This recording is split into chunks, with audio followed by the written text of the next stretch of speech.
teman-teman yang di TokTok. Yang di YT langsung aja ke IG untuk bisa lihat chartnya. Malam hari ini live aku singkat padat dan tajam jelas ya. Lebih intinya kamu nanya apa, aku jawab yang pertanyaanmu di sosmed hari ini. Kamu bingung-bingung apa, aku jawab. Oke ya. Oke, hari ini IHSG-nya gap down kayak gini. Nggak usah takut, nggak usah stres. Ini karena beberapa saham berkapitalisasi besar, contohnya kayak Brand, tapi liquidity-nya, market cap lumayan gede tapi liquidity-nya agak kecil. Terus kemudian Petro dan juga Cuan ini jatuh turun ya. Nah, jadi kenapa saham-saham ini turun signifikan? Simply karena nggak jadi masuk MSCI per pengumuman per hari ini, dan itu impactnya gede banget ya. Jadi investor-investor gede mungkin ngelihat ya nggak jadi masuk MSCI dalam waktu dekat ini, jadi mereka jualan dulu. Intinya itu aja. Dan kalau kalian nanya saya kenapa MSCI nggak jadi masukin Brand, Cuan, dan Petro ini ke dalam portfolio indeksnya, ya aku nggak tahu pertimbangannya mereka. Jadi dulu mau masuk FTSE terus nggak jadi, terus masuk MSCI, kabarnya mau masuk MSCI terus nggak jadi. Ya saya nggak tahu. Intinya pokoknya kalau ditanya hari ini turun ya karena itu. Nah terus kalau ditanya lagi Brand, Petro, dan Cuan ke depan-depannya gimana, sentimen MSCI ini sesuatu yang ditunggu-tunggu sebenarnya kalau mereka bisa masuk ke MSCI. Tapi karena nggak jadi masuk ke MSCI ya kayaknya teman-teman retail better stay away dulu atau wait and see dulu gitu ya. Nah kapan boleh masuk ke saham-saham ini lagi ya nantilah gitu loh. Kan sekarang lagi turun lagi jatuh ya jangan nih nangkep pisau jatuh. Dan kalau kalian ngikutin saya selama beberapa bulan terakhir ini, kita memang udah sangat berhati-hati dengan saham-saham ini. Bukan bukan ngomong kayak saham ini gorengan atau gimana, enggak. Tapi simply karena timingnya udah ketinggian, harganya udah naik ketinggian. Jadi kita trading Petro itu abis dia stock split karena ada sideways, breakout trading, terus bungkus cuan. Udah gitu tok. Abis itu kita nggak berani lagi masuk ya. Karena kan setelah itu kemudian jadi sideways dan malah hari ini dia turun. Nah sebenarnya kita dari internal dari M-Trade sendiri kita mengantisipasi sih kejadian FTSE. Kita khawatir sebenarnya, ada sedikit kekhawatiran, tapi kita nggak omongin lah. Intinya kesimpulannya kita kasih tahu bahwa ya kami nggak masuk gitu aja. Ada kekhawatiran nggak jadi masuk MSCI, kenapa ya? Karena ngelihat pattern di FTSE kemarin. Tapi kita nggak ngomong apa-apa supaya tidak menimbulkan nggak menimbulkan spekulasi yang gimana-gimana gitu loh, nggak enak aja sih. Cuman intinya kita ngomong kita belum masuk ke situ, nggak mau masuk itu dulu. Jadi ya so far teman-teman di M-Trade masih seharusnya aman ya, seharusnya aman. Kira-kira gitu. Terus pertanyaannya kalau yang udah masuk Brand, Petro, dan Cuan bagaimana? Pertanyaan aku balik lagi, kenapa masuknya? Ya, jadi teman-teman masuk ke situ pertimbangannya apa? Apakah pertimbangan teknikal atau pertimbangan fundamental atau pertimbangan apa? Jadi kalau ditanya bagaimana keluar atau bagaimana jualan, sebenarnya balik lagi, masuknya pakai cara atau sistem apa? Apakah sistem value investing atau apakah sistemnya trading atau sistem super trader, swing trading atau gimana? Nah, ternyata nggak ada sistemnya sistem ikut-ikutan orang, kata si A, si B, si C. Terus kalau turun, saya rasa sih ya nggak boleh salahin orang, kurang lebih gitulah. Jadi kalau misalkan nyangkut di atas, hopefully nyangkutnya nggak gede, tapi kalau misalkan nyangkutnya gede ya jadi pelajaran aja. Terus bagaimana dengan saham-saham big banks? Saham-saham big banks bagaimana? Kemarin kita ada bahas lengkap detail banget soal BMRI dan juga BBCA. Singkat cerita sebenarnya apa yang bikin big banks ini turun? Karena yang bikin big banks ini turun ini simply karena laporan keuangan BMRI itu dianggap pertumbuhannya slow banget dan pertumbuhannya lebih rendah daripada tahun lalu. Itu yang paling utama. Plus ditambah yang kedua adalah guidance atau projection buat tahun 2025 itu cenderung agak rendah ya, agak rendah dibandingkan dengan 2024. Yang ketiga, faktor ketiga adalah faktor perekonomian di Indonesia. Jadi pertumbuhan ekonomi, nominal GDP-nya tuh gimana. Selengkapnya tentang BCA dan Bank Mandiri itu aku udah bahas di live kemarin, dan hari ini aku nggak akan ulang lagi, tapi aku akan update untuk per hari ini gimana BMRI-nya.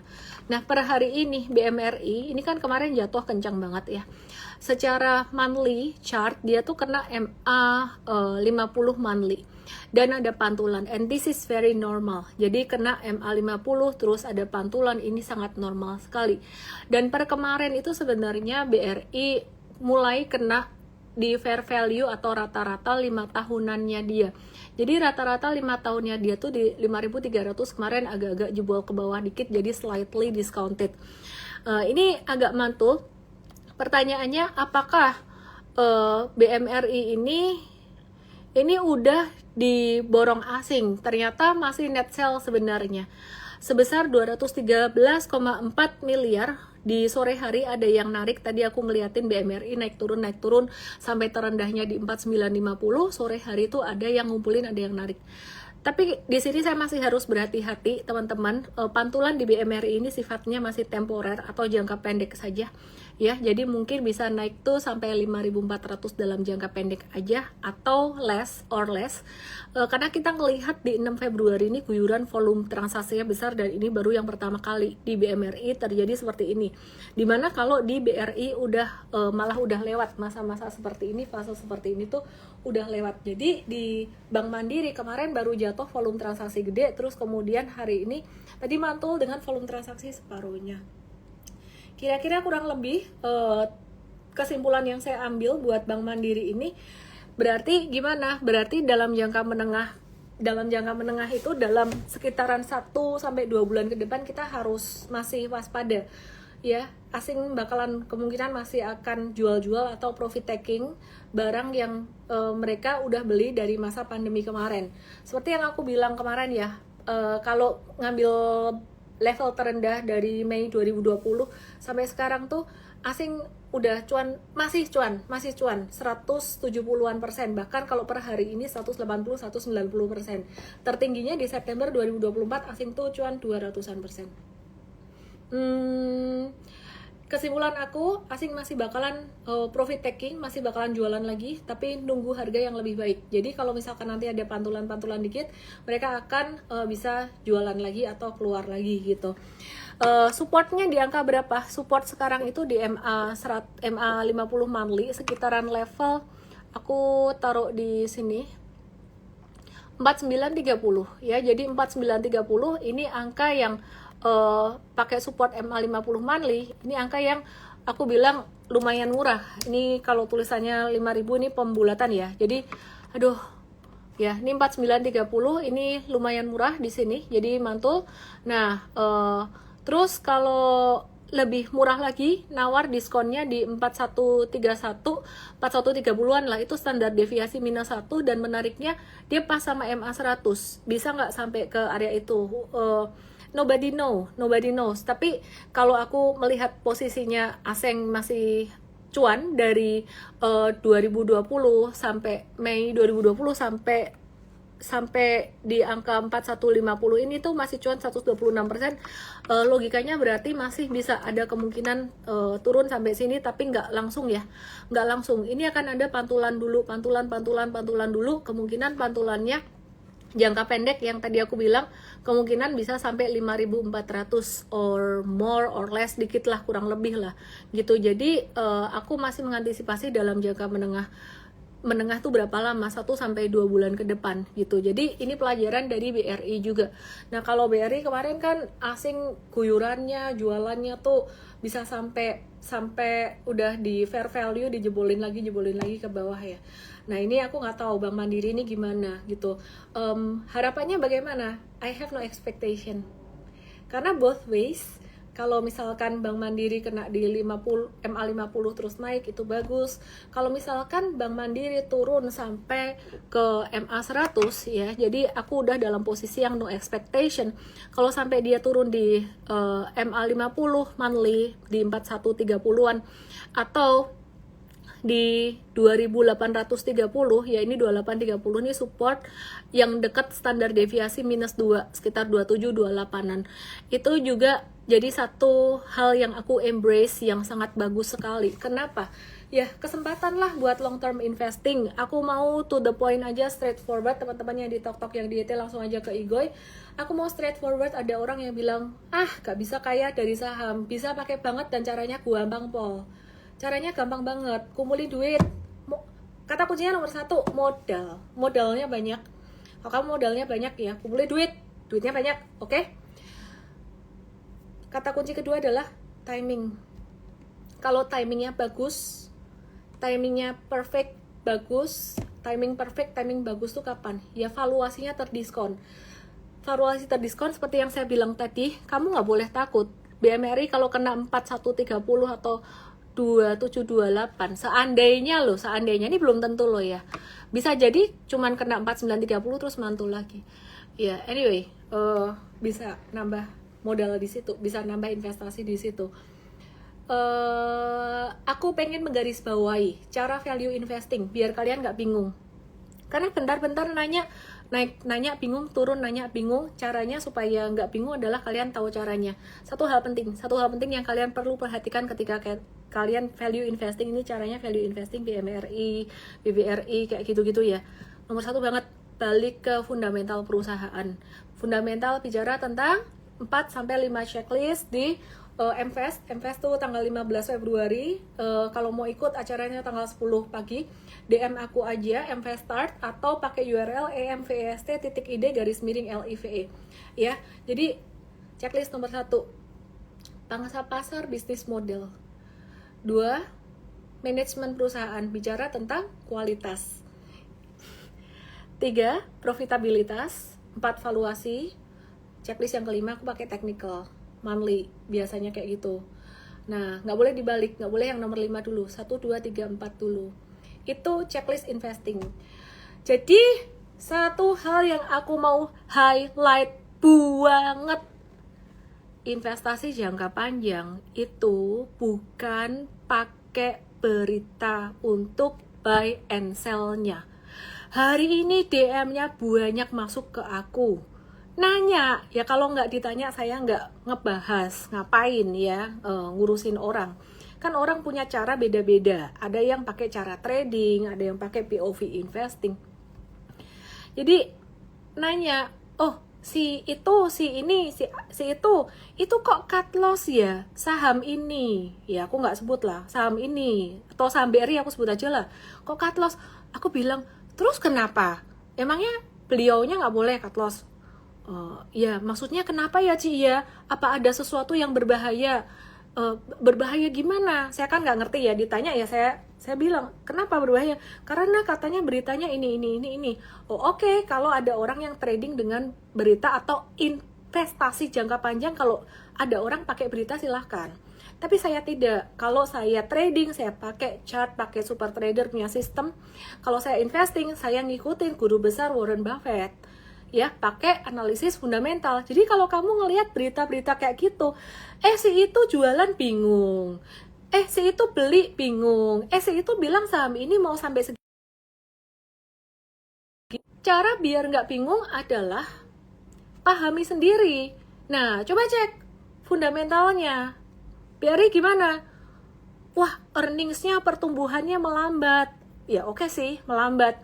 Terus 1, 2, 3, 4 tadi tuh loh, dari manajemen pangsa pasar, bisnis model, profitabilitas, dan valuasi yang terakhir itu.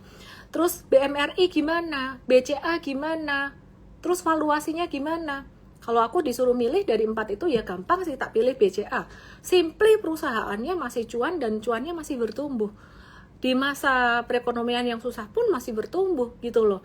Nah, tapi valuasinya yang aku nggak mau. Kemarin valuasinya ketinggian, sekarang BCA valuasinya lagi sama kayak BMRI, lagi fair value nih. Ya, fair value menurut historical ya. Karena kalau pakai angka, tapi PBV-nya 4 ya. Oke, historicalnya BCA segitu gitu loh. Jadi ini udah average dia. Nah, aku ajarin cara mikirnya.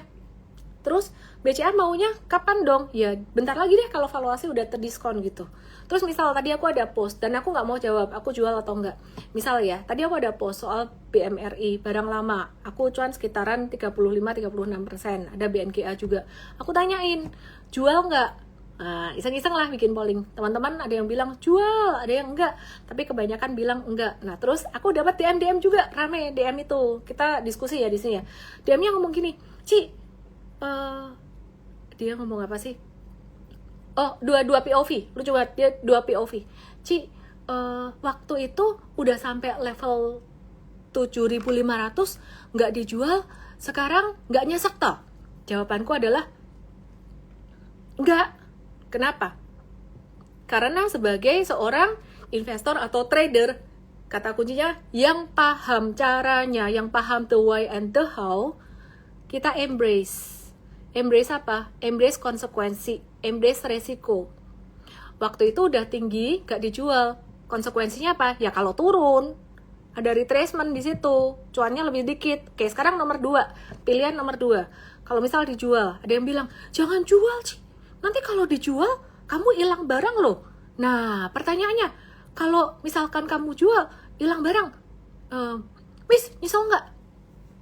Seandainya saya memilih jual, dan seandainya habis saya jual, terus naik, terus harga sahamnya naik, kira-kira nyesel nggak? Kalau dulu nyesel, tapi kalau sekarang, saya udah baal. Baal itu artinya ya, perasaannya sama si saham ini, ya udah. Misalkan saya jual dengan keuntungan 36% atau 40% seperti yang tadi saya post di story, misal saya bilang gitu, misal kenapa? Karena saya nggak mau kasih tahu saya jual atau enggak. Nanti kalian ikut-ikutan tanpa mengerti caranya, dan kalau ada konsekuensinya kalian nggak mau nerima konsekuensi gitu loh. Mungkin bukan kalian, orang lain. Nah, kalau misalkan seandainya saya jual dan ternyata Bank Mandiri ini misalnya naik, dia nggak jadi tuh turun ke angka-angka yang saya harap-harap di 4130, di 2800, dia nggak turun sampai ke situ. Kira-kira saya nyesel nggak? Dulu saya nyesel banget, tapi seiring dengan berjalannya waktu, lama-lama sudah menjadi rasional, jadi realistis gitu loh. Jadi udah ngerti kalau misalkan ya udah gue jual, kalau misalkan jual di sini ya aku bersyukur, aku puas bisa dapat keuntungan segini dalam berapa tahun. Udah puas, selesai gitu, selesai, titik. Gimana caranya bisa sampai di level yang secara emosi, secara perasaan itu baal? Waktu yang akan menguji, waktu yang akan mendidik kita. Yang di TokTok, yang di YT aku ke tahun-tahun ke Ikoi. Jadi malam hari ini mungkin aku nggak banyak kayak bahas chart atau saham-saham secara khusus, tapi aku ingin menyuarakan apa yang ada di pikiran aku. Dari hari ini banyak pertanyaan dan aku suka menganalisis kata-kata. Jadi dari cara bertanya tuh orang tahu, kita tahu sebenarnya cara berpikirnya gimana. Ada satu, mohon maaf kalau saya jadikan contoh ya, orang yang sangat rajin sekali belajar dan rajin belajar dan sering DM saya mohon maaf saya jadiin contoh ya. Beliau bilang gini, Big Banks kalah pamornya ya sama saham konglomerasi. Ingat ya, ini konteksnya bukan pada saham Big Banks atau saham konglomeratnya. Aku bukan lagi mengadu dua itu. Big Banks lagi kalah pamornya ya, tapi hari ini saham konglomerat lagi merah-merah sih. Dari kata-kata itu, aku menganalisis. Kalah pamornya. Itu berarti pemikirannya masih belum bisa memahami.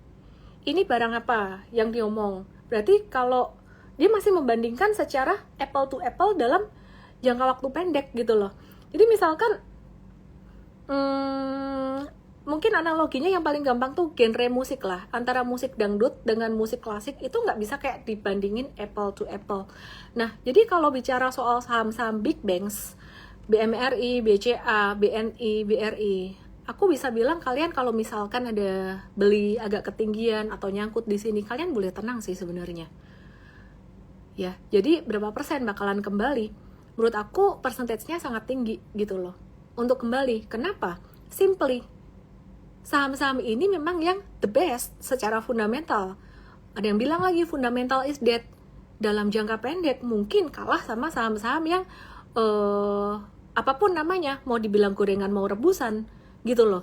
Tapi dalam jangka panjang, aku udah di market itu dari tahun 2007, dan dulu aku juga kayak sotoy gitu, nggak mau yang saham-saham investing tuh, saya nggak mau embrace. Kalau pas lagi turun saya stres, saya buang-buangin kayak gitu kan. Tapi ini beda ceritanya ketika kalian udah ngerasain lah. Jadi misalkan kalian udah ngerasain sekarang beli saham-saham, misal kalian beli BRI, lambat naiknya, tapi beberapa tahun ke depan kalian menuai, ya itu rasanya investing kayak gitu, kira-kira kayak gitu. Terus ngapain kalau kita investing ngehold lama-lama, kalau trading kan bisa cepat? Jawabannya simple, satu, kamu bisa masuk banyak.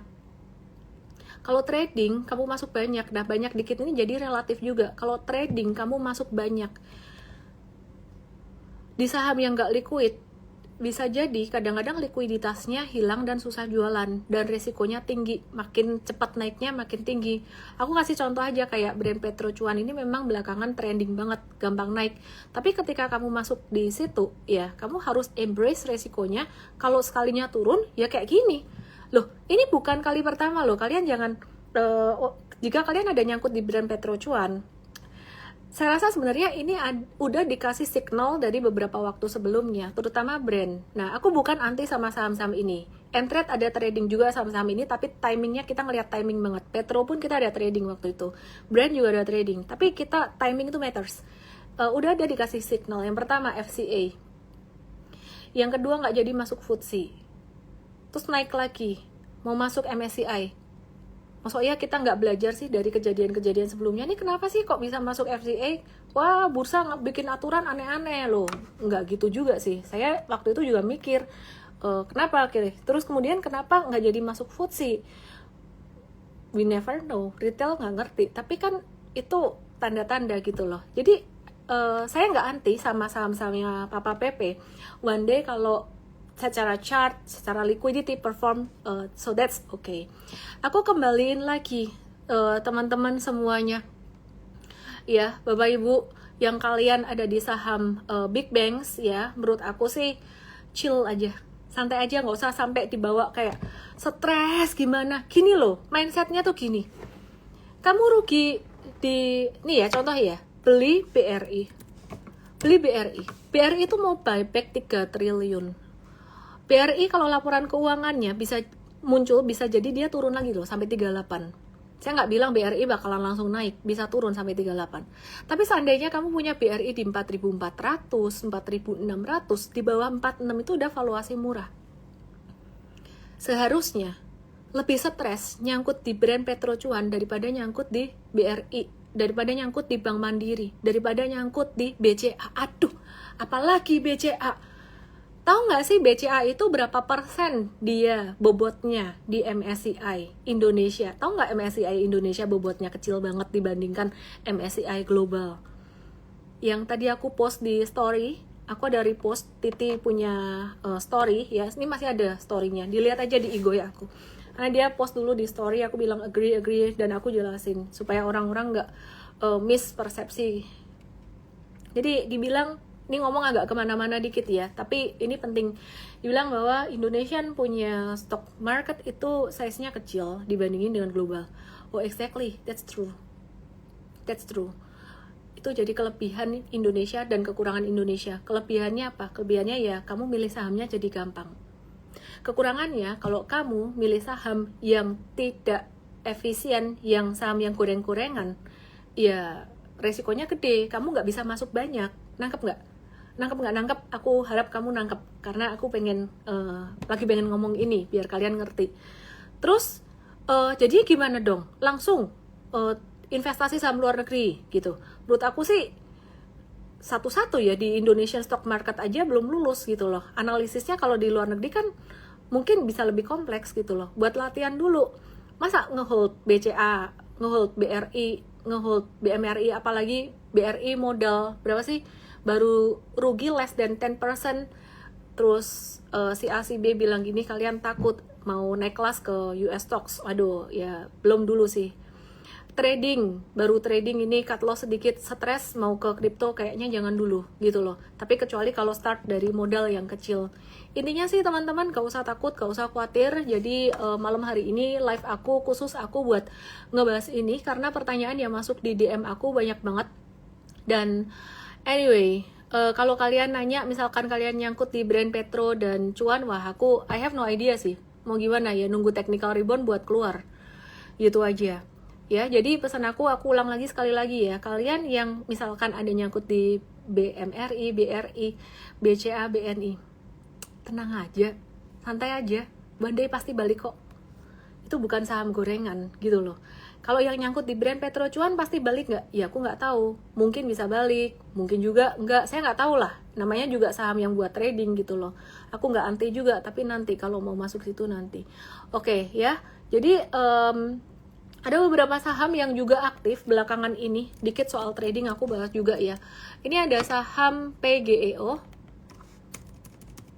Jadi weekend session ini buat menenangkan kalian supaya weekend kalian jadi lebih. Investasi emang harus mental gitu. Bukan mental. Sebenarnya mental kamu bisa kuat kalau ada pemahaman. Kalau belajar, nah kalau nggak belajar, nggak ngerti, mental doang itu namanya gambling, ya. Jadi ini aku jawab beberapa pertanyaan ya. Terus ini perhatikan di sini. Ini PGO kita lagi watch, tapi hati-hati di bawah 890, bawah 880. Ini bisa ada risiko. Terus ada info sedikit soal PGO, ada kerjasama dengan Pertagas atau Pertamina Gas. Terus BRMS, ini ada dia ngerek produksi emas, terus chartnya mirip sih kayak Dewa ya, mirip-mirip kayak Dewa kayak gini, dan masih satu grup Bakri. Jadi kita lagi watch aja dan belum ada buy. By the way, aku mau jawab beberapa pertanyaan di sini. Kayak WiFi itu ya naiknya gila bener ya. Biasanya sih yang naik gila bener tuh memang ya ada yang iniin, tapi ya aku nggak sampai anti-anti sama saham yang begitulah ya. Kita butuh market maker buat penyedia likuiditas. Intinya timing aja. Terus ini contoh, ada yang bilang aku nyesel jual Ratu di take profit di 7.600, agak nyesel, padahal pas di angka 9.000 udah niat mau take profit malah gak jadi.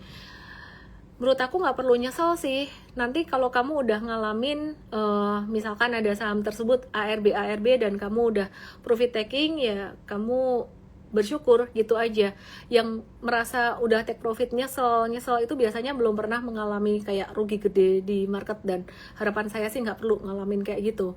Kira-kira itu sih teman-teman. Dan let's embrace belajar market yang lain, tapi tetap harus belajar. Hari Minggu nanti jam 7 sore tanggal 9 Februari ini ada webinar Cryptofolio Beginner's Guide to Low Risk Crypto Trading. Daftarnya di cryptofolio.id atau just DM aku aja Cryptofolio, nanti DM di Igoy, nanti kita akan kasih URL-nya. Kira-kira gitu teman-teman ya. Ya jadi kita akan kasih URL-nya, dan acara ini gratis buat teman-teman semuanya. Aku mau nyalain komen yang di Igoy. Halo Chelsea. Halo semuanya. Data gimana? Ada yang nanya data. Obat gimana? Oke, aku bahas dikit. Aku nggak mau yang kayak ginian. Oke, daripada trading kayak gini, aku mendingan trading kripto. Tapi kriptonya ya milih-milih ya. Ada caranya ya. Terus obat. Nah, ini aku juga nggak mau. Ini riskan. Buatku lebih riskan. Aku lebih memilih trading kripto yang kalaupun ada MM-nya, ada the whale-nya, itu gede juga gitu loh. Jadi aku kalau pasang jual nggak dipentungin bandar. AAD-nya bakalan masih bisa turun. AAD sih sebenarnya secara fundamentally menarik, valuasinya juga murah, terus dia bakalan bagi dividen lumayan. Tapi kalau AAD aku maunya nunggu di sekitar 77 di bawah deh. Semangat guys. Itu dividen stok juga loh AAD. PTBA masih di bawah. Ini kalau mau dividen investing, aku sih lebih memilih PTBA ya daripada BMRI. Ya, kalau BMRI aku lebih memilih metode value investing. Jadi masih nunggu valuasi murah. Kalau mau masuk BBTN, lagi turun terus valuasi murah juga, tapi aku lebih memilih fokusnya ke 4 big banks, BCA dan BMRI. Aku lagi nunggu diskonnya mereka. Gitu. Brand bisa ambrol lagi nggak? Kayaknya bakalan masih bisa turun deh. Pokoknya jangan masuk dulu aja. Kalau misalkan belum punya mau masuk, jangan masuk. Oke ya. BBTN valuasi makin murah, tapi kalau buat trading enggak, dan kalau buat investing ya BRI aja diskon gitu loh. Jadi fokusnya masih ke BRI. Oke.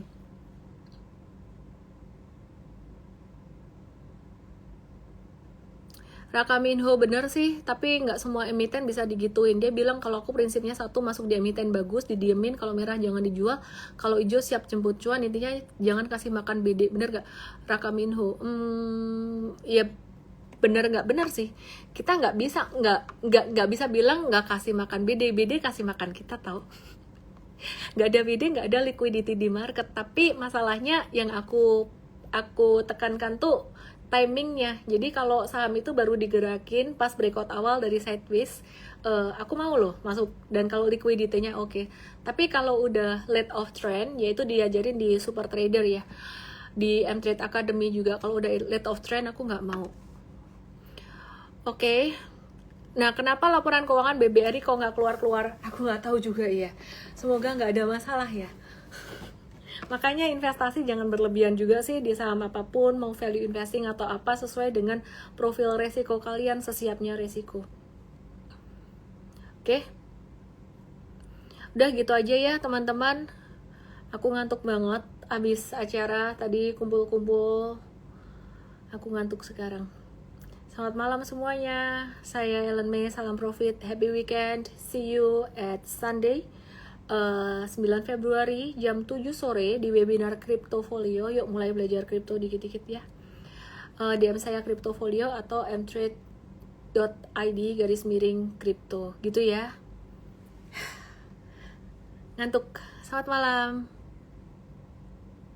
Thanks Bu Jomelan, Rakaminho, Angelica Lotus, and everyone. Charles Atma. Dadah.